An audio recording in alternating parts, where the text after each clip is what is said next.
প্রিয় শিক্ষার্থীবৃন্দ, তোমাদের জন্য আমি নিয়ে এলাম আরেকটি নতুন ভিডিও। তোমরা যারা এসএসসি প্রিপারেশন নিচ্ছ তাদের জন্য আমরা বীজগণিতীয় অনুপাত ও সমানুপাতের 6 নম্বর অঙ্কটা আজকে আমি সলভ করব। তো আমাদের আজকের অঙ্কে কি বলছে বলো তো, পিতা ও পুত্রের বর্তমান বয়সের সমষ্টি 70 বছর। 7 বছর পূর্বে তাদের বয়সের অনুপাত ছিল 5:2। 5 বছর পর তাদের বয়সের অনুপাত কত হবে? তো আমরা একটু বের করার চেষ্টা করি যে এখানে আমরা একটু সহজ নিয়ম অবলম্বন করব। আমরা এর আগে যত পিতা পুত্রের বয়স এই অঙ্ক দেখছি ততই কি একটু ভয় পেয়ে গেছি। তো আজকে আশা করি অঙ্কটা করার পর তোমাদের কোনো ভয় থাকবে না। তো আমরা একটু মনে করি ফার্স্টে দেখতে হবে আসলে কার বয়স দেয়া আছে। ফার্স্টে কার কথা বলছে? পিতার কথা। তাহলে আমরা একটু লিখে ফেলি পিতার বয়স। ওকে, আমরা ধরলাম এ বছর। আমরা কি ধরলাম? এ বছর। পুত্রের বয়স বি বছর। তাহলে যেহেতু আমাদের প্রশ্ন মতে কি বলছে একটু দেখো, আমরা একটু সমীকরণগুলো তৈরি করে ফেলি। বলছে পিতা ও পুত্রের বয়সের সমষ্টি। তাহলে পিতার বয়স কি ছিল? এ ছিল, এ আর বি কি প্লাস বি। তাহলে আমাদের বয়সের সমষ্টি ইকুয়াল টু কত বছর? 70 বছর। এইটাকে আমরা 1 নম্বর সমীকরণ দেব। পরের লাইন বলছে 7 বছর পূর্বে। আচ্ছা বলো তো, কোনো জিনিস যদি 7 বছর পূর্বে হয়ে থাকে তাহলে সেটা পাস্ট হয়ে গেছে, মানে অতীত বিষয়। তাহলে কি হবে? সবসময় মনে রাখবা অতীত হইলেই আমাদের কি হবে? অবশ্যই অতীত হইলে আমাদের মাইনাস হবে। ঠিক আছে, বিয়োগ মানে বয়সটা কি হয়ে যাবে? বিয়োগ হয়ে যাবে। তাহলে আমরা কি করব? দ্বিতীয় শর্ত মতে আমরা কি লিখতে পারি? a - 7। কারণ কি 7 বছর পূর্বে তাদের মানে দুইজনেরই। আবার b - 7। ঠিক আছে, অনুপাত কত? 5/2। তাহলে এইটা হলো আমরা কি 2 নং সমীকরণ মনে করি।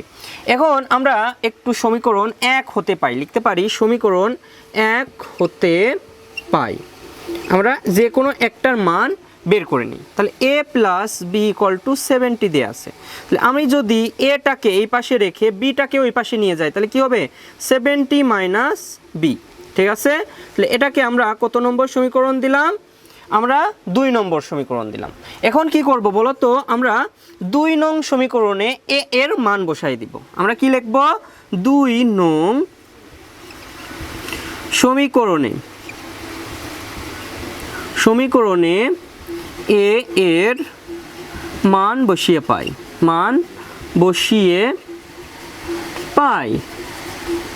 তাহলে আমাদের কি হচ্ছে বলো তো? a - 7 = b - 7 = আমরা কি লিখতে পারি? 5/2। তো আমরা যদি এখানে আমাদের এর মানটা বসাই তাহলে কি হচ্ছে বলো তো? আমরা এর মানটা কত পেলাম? 70 - b। তাহলে এর মান আমরা কি বসাই দেই? তাহলে 70 - b আমাদের -7 ছিল, তাই না? b - 7 = 5/2। এর পরবর্তী লাইন কি বলো তো? আমরা আড়াআড়ি গুণ করব। তো আড়াআড়ি গুণ করলে কি হচ্ছে বলো তো? 5 × b - 7 = 2 × 70 - b - 7।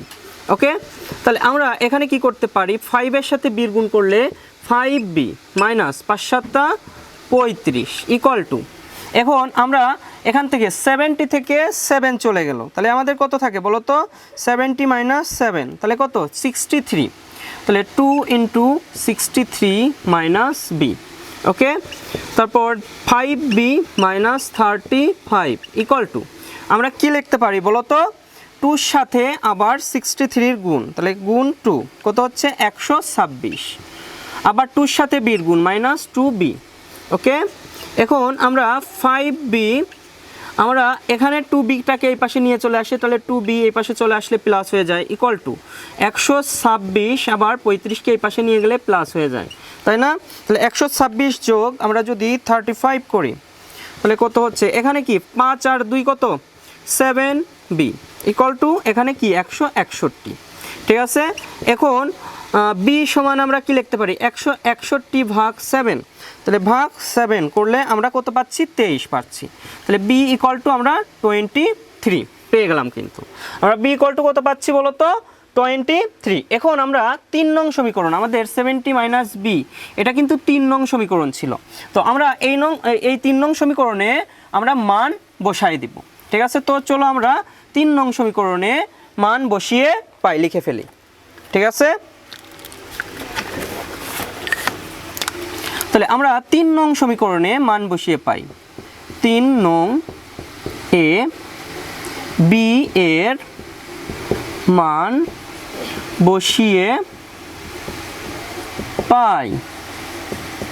ঠিক আছে, তাহলে আমরা 3 নং সমীকরণ a equal to 70 minus b পাইছিলাম, তাই না?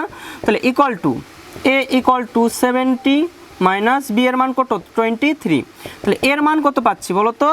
70 থেকে আমরা 23 যদি বাদ দেই তাহলে কত? 47 পাচ্ছি।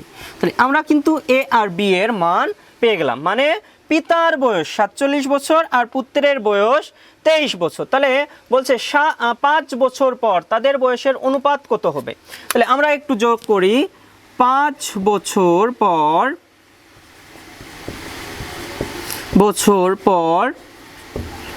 পিতা বয়স অনুপাত পুত্রের বয়স। ঠিক আছে, তাহলে আমরা 5 বছর পর, তাহলে এর সাথে আমরা কি করব? ফার্স্টে 5 যোগ করব। তাহলে আমরা কি লিখতে পারি? a plus 5 by b plus 5। Okay, ঠিক আছে, তাহলে এর মান কত? 47 প্লাস আমরা কত লিখব? 5। ঠিক আছে, 47 প্লাস আমরা কত লিখব? 5। ঠিক আছে, 47 প্লাস 5। আবার বি এর মান কত বলো তো?